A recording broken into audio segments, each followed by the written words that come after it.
ही कोकणातील नाचणीची शेती आहे. याला नाचणी म्हणतात मराठीमध्ये, हिंदीमध्ये रागी म्हणतात आणि ही हाताच्या बोटांसारखी दिसते म्हणून याला इंग्लिशमध्ये फिंगर मिलेट्स म्हणतात. अतिशय सुंदर अशी शेती दिसते आहे. तर ही अशी नाचणी असते. साधारण आपली मोहरी असते ना, तर या मोहरीसारखी दिसायला असते. साधारण लालसर चॉकलेटी कलरची असते.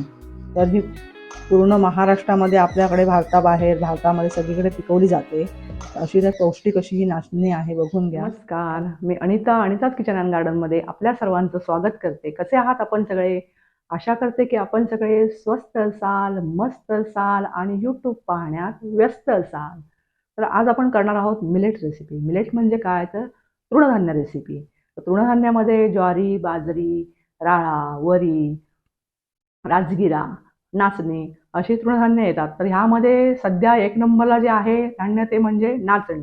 तर ही नाचण्यामधून आपल्याला लोह म्हणजे आयर्न, आपल्याला कॅल्शियम असं भरपूर मोठ्या प्रमाणात मिळतं. प्रोटीन्स मिळतात. कार्बोहायड्रेट जास्त असल्यामुळे ही पचायला हलकी असते. त्यामुळे वजन नियंत्रणात राहतं. आणि हल्ली डायबेटीसचं प्रमाण वाढलं आहे, शुगरचं. त्यामुळे डॉक्टर देखील आता सल्ला देतात की तुम्ही नाचणीचे पदार्थ खा म्हणून. त्यामुळे अर्थातच नाचणीची मागणी वाढली आहे. त्यामुळे त्याच्या किमतीही वाढल्या, रेटही वाढले. तर पूर्वी ही नाचणी म्हणजे गरिबांचं धान्य समजलं जायचं. पण आता ही नाचणी श्रीमंतांच्या यादीत जाऊन बसली आहे. म्हणजे तिचं म्हणजे मागणी वाढली आहे मार्केटमध्ये आणि त्याचं महत्त्व लोकांना कळलं आहे. त्यामुळे त्याची मागणी वाढली.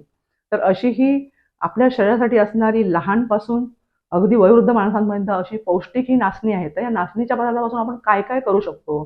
तर आपण यापासून डोसे बनवू शकतो, इडली बनवू शकतो. सर्वात महत्त्वाचं आपण ही भाकरी बनवू शकतो. भाकरी बनवतो आपण. भाकरी आपण नेहमी बनवतोच, पण त्यानंतर आपण डोसे बनवू शकतो, घावणे बनवू शकतो, लाडू बनवू शकतो, त्यानंतर इडली बनवू शकतो. आणि आज सध्या तर मार्केटमध्ये याची बिस्किटं देखील अवेलेबल आहेत. तर आपण अशीच ह्यामधली एक रेसिपी करणार आहोत आणि ती देखील पारंपरिक रेसिपी आहे. तर आपण पूर्वीच्या काळी असे पाट लाकडी असायचे आणि आपल्या घरामध्ये आजी वगैरे ही शेवया बनवायच्या नाचणीच्या पिठापासून. तर आता आपण हीच रेसिपी करणार आहोत, कोकणातली प्रसिद्ध. आता ही नाचणी जवळजवळ भारतामध्ये सगळीकडे पिकवली जाते, पण आपल्या कोकणामध्ये ती जरा जास्त मोठ्या प्रमाणात असते, पिकवली जाते. तर इथे काही ठिकाणी आपल्या महाराष्ट्रामध्ये त्याला नाचणी म्हणतात, हिंदीमध्ये त्याला रागी म्हणतात, इंग्लिशमध्ये त्याला फिंगर मिलेट्स म्हणतात. तर आपण आज सुरुवात आपण ह्या नाचणीच्या रेसिपीची आपण पारंपरिक रेसिपीतून करूया.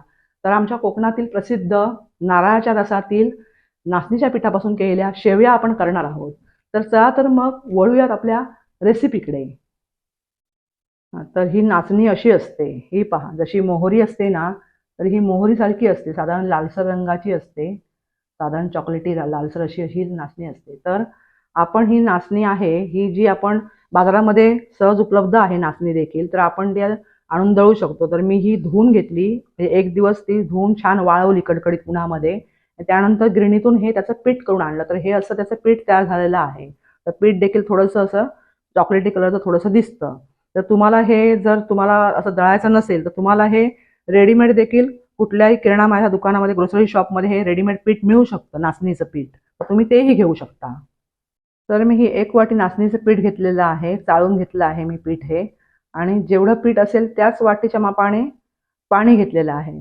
जे पीठ घेणार त्याच वाटीने आपण पाणी घेणार. तर 1 वाटी पीठ, 1 वाटी पाणी. तर आता पाणी आपण हे उकळत ठेवूया. आपण आता गॅस ऑन करूया. त्यामध्ये आपण आता हे पाणी, जशी आपण मोदकांना उकड काढतो तशीच ह्याची उकड आपण आता काढणार आहोत. तर हे 1 वाटी पाणी मी आतमध्ये घातलेलं आहे. पाण्याला आता उकळी आलेली आहे. तर आपण आता यामध्ये हे थोडं मीठ घालून घेऊया. यामध्ये मी 1 चमचा तूप घेतलेला आहे. 1 वाटी पिठासाठी मी 1 चमचा तूप घेतलं आहे. तर हेही आपण आता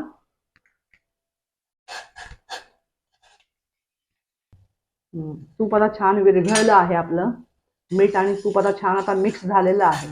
तर आपण आता गॅस मंद करूया आणि आता हे 1 वाटी पीठ जे घेतलं होतं ते आपण आता घालून घेऊया.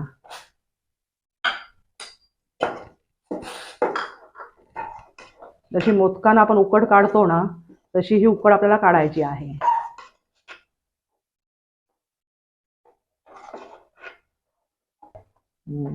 तर अशा प्रकारे हे छान आपण आता हे असं मिक्स करून घेतलेलं आहे. अशा छान हे असं थोडं फोडून घ्यायचं पीठ. आणि आता आपण हे 5 मिनिटं आपण हे झाकून ठेवणार आहोत. त्यानंतर आपण हे मळून घेणार आहोत. आपण आता गॅस बंद केलेला आहे, तर 5 मिनिटं आपण आता हे झाकून ठेवूया. हे पहा असं झालेलं आहे ते. आपण आता हे 5 मिनिटं आपण हे झाकून ठेवूया. आपण पीठ आता 5 मिनिटांसाठी झाकून ठेवलं आहे, उकड काढून. हे पीठ आपण झाकून ठेवलं आहे 5 मिनिटांसाठी. तोपर्यंत आपण जे आपल्या शेवयांसाठी नारळाचा रस लागणार आहे तो आपण आता नारळाचा रस काढून घ्या. त्यासाठी हे ओलं खोबरं आहे, 1 नारळाचं खोबरं आहे, मोठा नारळ होता तर त्या नारळाचं मी खोबरं घेतलं 1 नारळाचं. आणि त्यासाठी मला 1 नारळासाठी मी 1 वाटी गूळ घेतलेला आहे आणि ही विलायची घेतलेली आहे. तर आपण आता हे सगळं वाटून घेऊया मिक्सरमध्ये. खोबरं घेतलं आहे मिक्सरमध्ये वाटायला आणि त्यासाठी आपण हा गूळ घेतला आहे 1 वाटी.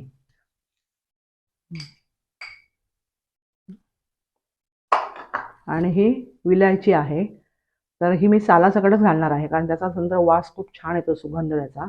आणि मग आपण ती गाळून घेणार आहोत, त्यामुळे मी सालासकट घातलेली आहे. तर आपण आता हे वाटून घेऊया. थोडं पाणी घालूया.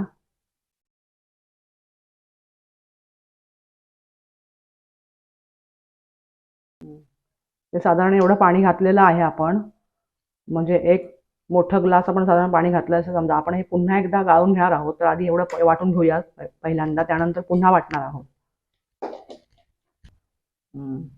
चला आपण आता हे मिक्सर लावून घेतलेलं आहे, तर आपण आता हे गाळून घेऊया. आता हे थोडं थोडं करून मी आता हे असं गाळून घेते. छान असं दाबून घ्यायचं आणि पुन्हा एकदा हे आपण हा जो चोथा निघणार आहे तो परत एकदा आपण मिक्सरला लावणार आहोत. हे छान मी असं दाबून घेतलं आहे आणि आता हे पुन्हा एकदा मी थोडंसं अगदी पाणी घालून हे पुन्हा मिक्सरला लावणार आहे. तर हे बघा असा हा चोथा आता वरती राहिलेला आहे. तुम्ही हाताने देखील याला घट्ट पिळून घेऊ शकता. हा स्वच्छ धुवून घट्ट पिळून घ्यायचा हाताने. तर आता मी पुन्हा आता हा मिक्सरला लावते आणि ह्यामध्ये थोडंसं पाणी घालणार आहे.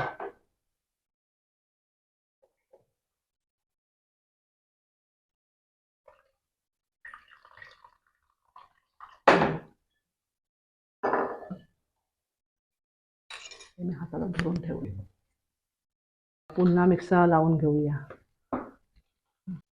तर आपण हे बघा असा हा आता रस आपण छान असा गाळून घेतलेला आहे. अतिशय सुगंध त्याला छान सुटलेला आहे आणि हा चोथा असा एवढा नारळाचा निघालाय ओल्या खोबऱ्याचा. तर हा तुम्ही जेवणामध्ये वापरू शकता किंवा असंही खाऊ शकता. हा फेकून द्यायचा नाहीये, मुलांना खायला द्यायचा किंवा मग जेवणामध्ये वापरायचा. तर आपण आता हा रस आहे हा आपण आता गरम करून घेऊया. गरम म्हणजे जास्त गरम नाही करायचं, एक थोडंसं किंचित थोडं गरम करायचं. यामध्ये आपण वेलची घातलेली आहे. तर मग आपण हा रस थोडा गरम करून घेऊया. तर जास्त उकळी नाही काढायची, त्याला एक किंचित उकळी यायला लागली की लगेच हा बंद करायचा. आपण जास्त त्याला उकळवायचं नाहीये. तुम्ही ह्यामध्ये रंगासाठी थोडीशी किंचित हळद देखील घालू शकता, पण मी घातली नाहीये हळद, मला नाही आवडत, असंच आवडतो. तर छान त्याला हलकी अशी उकळी आलेली आहे, मस्त सुगंध सुटलाय अगदी छान. तर मी आता गॅस बंद करते. अशी हलकी उकळी आलेली आहे, आता गॅस बंद करायचा आहे. आणि वेलची पावडर मी आता थोडीशी घालते. आपण मगाशी देखील वेलची घातलेली आहे, थोडीशी मी वेलची पूड घालते आहे. आणि हे अगदी कमी प्रमाणामध्ये थोडंसं जायफळ घालते, कारण जायफळाचा सुगंध आम्हाला खूप आवडतो.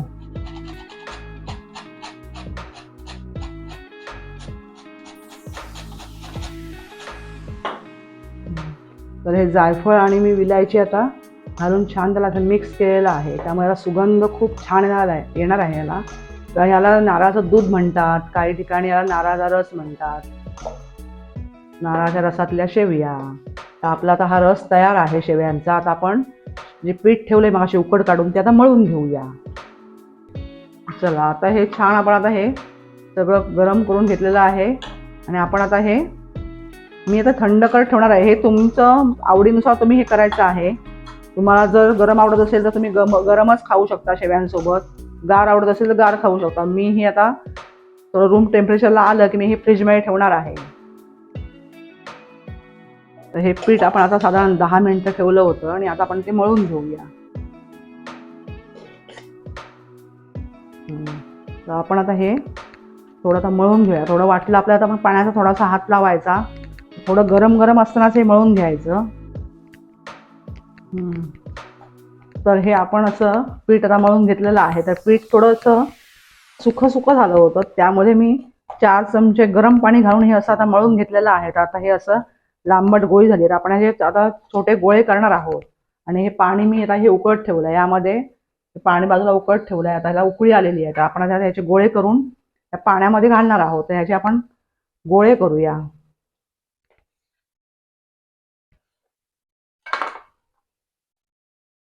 असे छान असे गोळे करून घेऊया. तर हे गरम पाण्याचा हात लावून मी हे छान असे गोळे करून घेतले आहेत. तर आता आपण हे पाणी उकळी आलेलं आहे. तर उकळी आल्यावर पाण्यामध्ये हे गोळे सोडायचे आहेत, हळू सावकाश सोडायचे आहेत. तर आता हे तुम्ही पाहू शकता, हे गोळे तळाला गेलेले आहेत. पण जसे जसे हे पीठ शिजेल तसे हे गोळे जे आहेत ते वरती येतील की आपण गॅस बंद करायचा आहे. आता हे गोळे तळाला गेलेले आहेत, ते वरती आले की गॅस बंद करायचा, मग आपण शेवया करणार. तर आता हे वर तरंगायला लागलेत बघा. आता हे वरती आलेत गोळे, तर वरती तरंगायला लागलेत. तर आपण आता हे शिजलेले आहेत, आपण आता हे काढून घेऊया.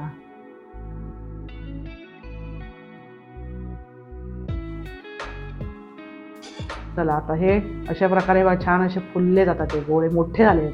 आपण आता हे शेवयाच्या साच्यातून गाळून घेऊया. तर ह्या सोऱ्या आहे, ह्यातून आपण आता ह्या शेवया गाळणार आहोत. आपण ही शेवेची जाळी त्याला आता आपण लावणार आहोत. तसं हे दुसरं पण एक भांडं आहे, ह्याला पण ही जाळी आहे. ही जाळी आपण शेवेची लावलेली आहे. आपण दोघांपैकी कुठलंही आपण वापरू शकतो.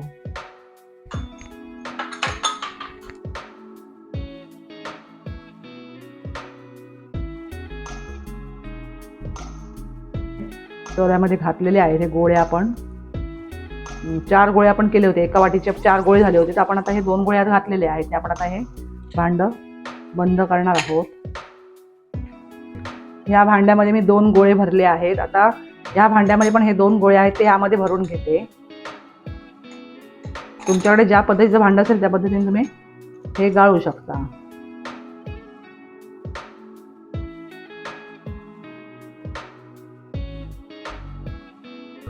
चला दोन्ही भांड्यामध्ये आपण ह्या गोळे भरून घेतले. 4 गोळे होते, 2-2 भरले. आता आपण शेवया आता गाळूया केळीच्या पानावर, नंतर आपण त्या उकळत ठेवणार आहोत. तर सोबत आपण इथे पाणी सुद्धा आता गरम करत ठेवलेलं आहे. तर आपण आता हे पाणी गरम करत ठेवूया. शेवया गाळीपर्यंत पाणी आपलं गरम होईल, मग आपण ह्या शेवया इथे उकडणार आहोत. तर मग शेवया गाळूया.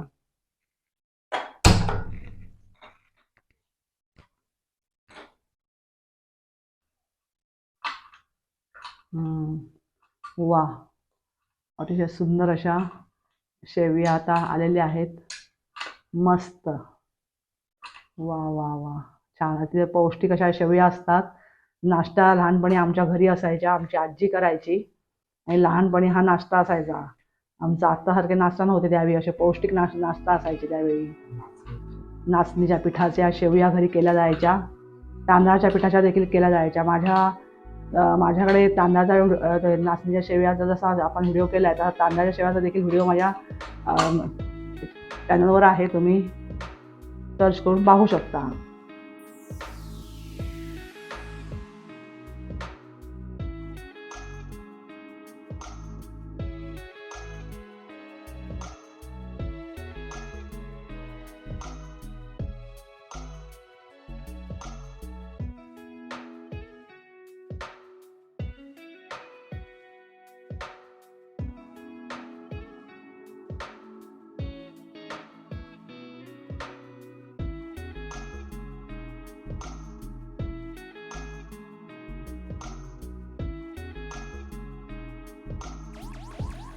चला आपण आता हे 10 मिनटं ह्या शेवया वाफवून घेऊया. 10 मिनिटांनंतर आपण त्या वाढून घेऊ.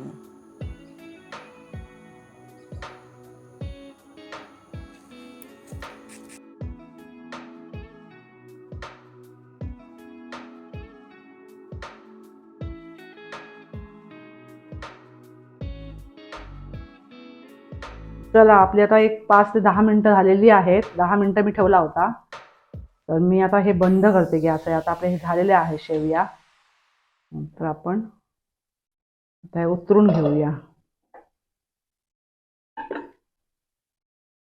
आपण आता हे शेवया लावून घेऊया. प्लेटमध्ये.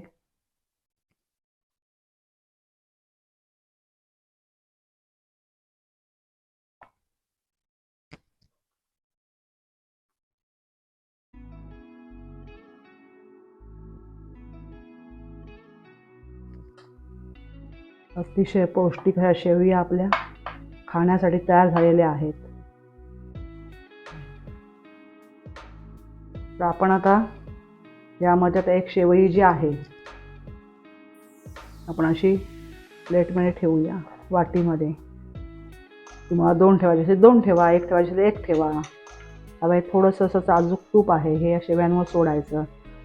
तुपामुळे चव पण छान येते त्याला, शेवईला. थोडं थोडं तूप सोडायचं वर खाताना. गरम असल्यामुळे फ्लेवर तुपाचा खूप छान येतो. आणि आता हा रस मी फ्रीजमध्ये ठेवला होता. आपल्याला जेवढं पाहिजे तेवढ्या वाढताना त्या घ्यायच्या, बाकीच्या अशा गरम झाकून ठेवायच्या, गार व्हायला द्यायच्या नाहीत त्या. हा रस मी फ्रीजमध्ये ठेवला होता. तुम्ही गरम देखील वाढू शकता, गरम शेवया आणि गरम रस असं देखील खाऊ शकता. पण गरम शेवया आणि फ्रीजमधला रस असं कॉम्बिनेशन खूप छान लागतं. तुम्ही करून बघा, अतिशय सुंदर खायला लागतात.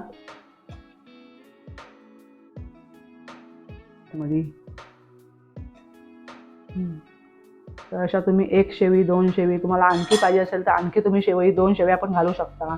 त्यानंतर असा हा रस आतमध्ये घालायचा. थोडंसं तूप पाहिजे तर घालायचं अजून थोडंसं. मग ही रसामध्ये आधी बुडवायची थोडी आणि नंतर मग ती अशी तोडायची. तोडून ती रसासोबत खायची.